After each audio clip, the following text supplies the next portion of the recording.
Hello my friends, today we're taking a closer look on how I choose the images to edit when it comes to birding.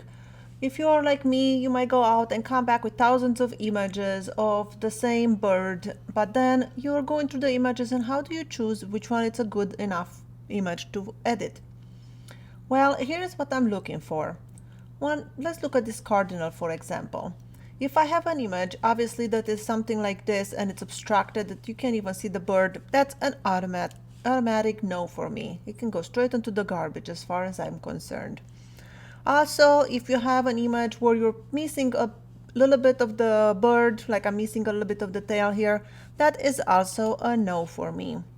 So let's look at this image. This image, it's a no for me, even though the bird is sharp, the eye is sharp, I can see the whole bird, not a lot of distractive things in the background, but the bird, it's looking away from the camera, it's looking backwards, and that to me just shows that it's not making a connection. I'm looking at it and it just doesn't do anything for me. So that is also a no. Now, if I look at something like that, I like that and I like it a lot. And that is because I can see the whole shape of the bird and the eye is nice and sharp. If we go to 100%, that by the way, this is raw image straight from the camera. I have not done any editing. You see the eye is very sharp. And one very, very important thing when it comes to wildlife for me is to have a little bit of catch light where you can see the sky over here and the eye. That gives it a little bit of catch light and that just brings it alive. Without that catch light, the eye would just be dark and just dead. There will be no feeling in there. And I do not like that. I do like the little bit of catch light.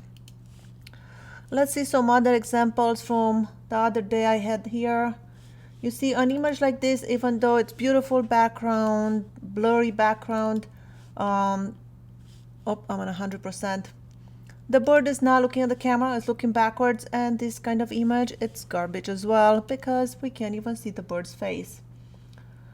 I like to get a side profile if possible, something like this where you can see the beak and the shape and everything looks nice. We have a little bit of a catch light that we can, obviously edit. This image is still raw, I've not done any kind of edits. So that something like that would look nice. What I am trying to avoid is images like this when the bird looks down. As you can see here, it's blurry, but also it doesn't have any kind of catch light and you can't even see the eye. It just looks, lifeless. One other thing I'm looking for is I do not like when the bird is looking straight onto the camera, something like this. I feel like the beak looks really weird and I don't know, it just does not look pretty to me. I avoid this kind of look in birds. That's just my own preferences, even though this image has nice clear background, has the catch light, eye sharp. I would never edit it just because I do not like that front view on birds. That view versus this one, I feel like it's a world of difference. I prefer this one a lot better. Let's go back to our cardinal image now that we chose an image that we like and see how would we edit it. Today we are not going to use Luminar Neo. We are going to use Lightroom, Photoshop, maybe TK8. Let's see what we can do. So maybe I like this one with the tail down. First thing I like to do is just apply a little bit of a crop. And the reason for that is just because I don't like the bird to be right in the center when I have this kind of, crop. If it was a square picture, I don't mind it being in the center, but here I just don't like it like that. So I will crop it a little bit and I will move it a little bit to the side. And for this one, I think I will go with 8x10 so I get more headroom. Let's see. I think something like that. The eye is pretty close to the rule of thirds. So that looks better in my opinion. How would we edit this? Let's go from the top down. Exposure, I think it's really good the way it is. I'll maybe add a little bit of contrast, maybe like 17. I'll bring down the highlights just a little bit, not too much, -45. I'll up the shadows a little bit to 68. Maybe increase the whites a little bit. Let's see. I don't want to increase it too much. I don't want to blow out this kind of white in the background. So I'll just leave it at maybe +10, but then I'll bring down the blacks to -28. I will add some texture to maybe 19 and some clarity to 18. The vibrant, I'll increase it to 20. And now I'm thinking the bird looks a little bit too red, so I'll bring down the saturation to maybe -5. I'm not gonna mess too much with the colors. I think the colors are beautiful. I'm gonna apply some sharpening, and holding down Option, I will move to the right, and something around 78 looks good to me. Remove chromatic aberration, and that is for now. Let's move into Photoshop. Command E to send the image from Lightroom to Photoshop.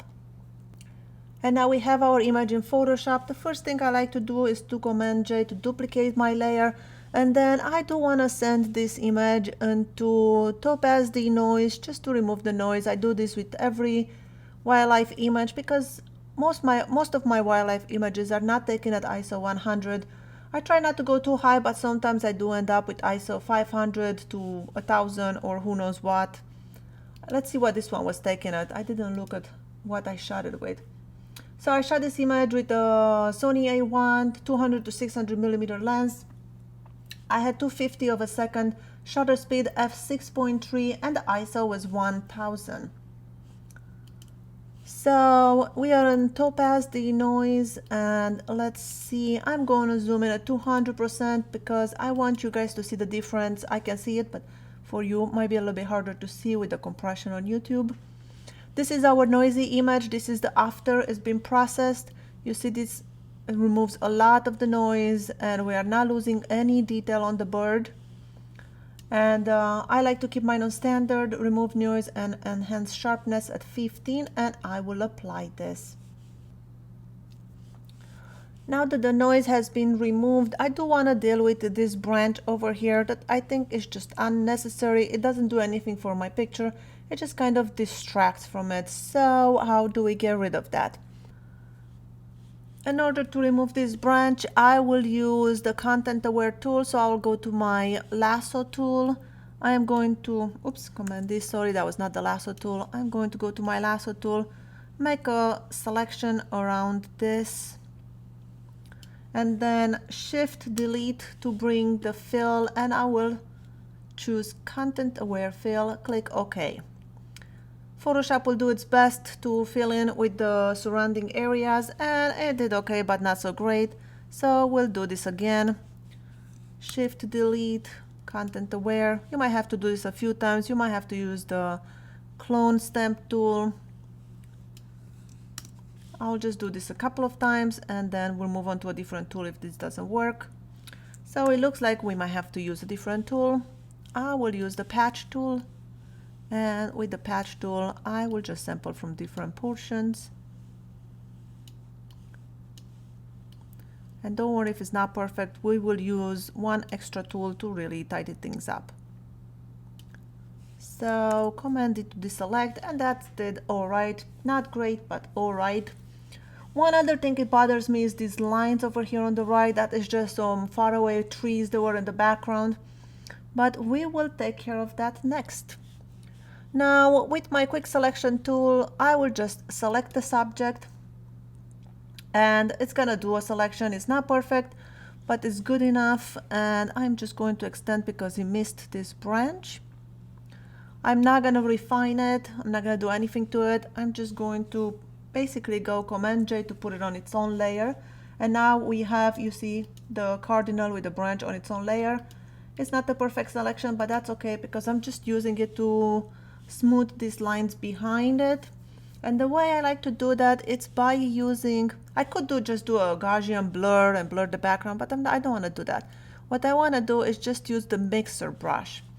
And with the mixer brush, I will just mix all the colors together, and that just smooths everything, kind of leaving the texture as it is. When you use the Gaussian blur, usually you have to add some grain afterwards, because you know it smooths out and removes all the texture in it. But this, I'm just basically smudging the colors together, and we get rid of those lines. That's a technique I use all the time in my wildlife photos. And there you go. You can't even tell we had those lines, but we're still keeping the tooth, the integrity of the texture. There you go. That is smooth. Maybe we'll go a little bit on this side too. I do have a little dust spot here, so I will just take my patch tool and patch this one out. There you go. That is looking great. One thing I want to do, maybe add a little bit of colored vignette. To add a color vignette, I will add a gradient. I will choose a radial gradient, and then let's start with,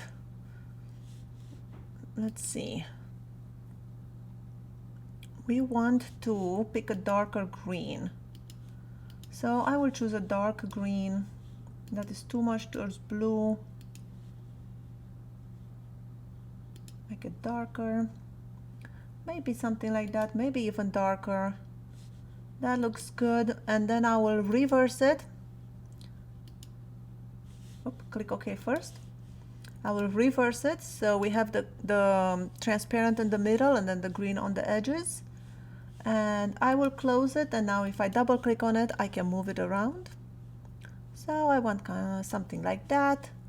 Maybe I will even scale it up a little bit. Something like that. Click OK. And now I will change the blending mode from normal to maybe soft light. Let's see this. This is the before and after, before and after.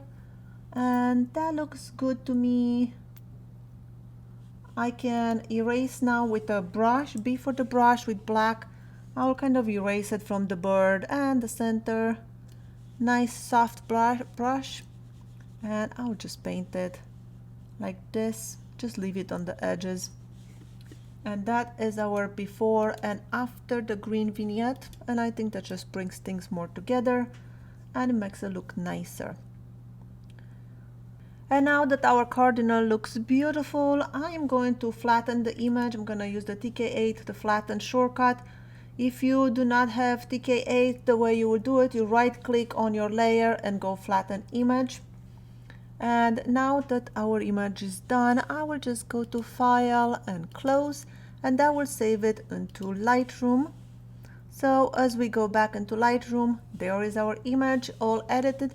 I do want to bring out that catch light into the cardinal, so I will go to my radial filter and I will just add a radial filter. And I have made a little shortcut preset here named I.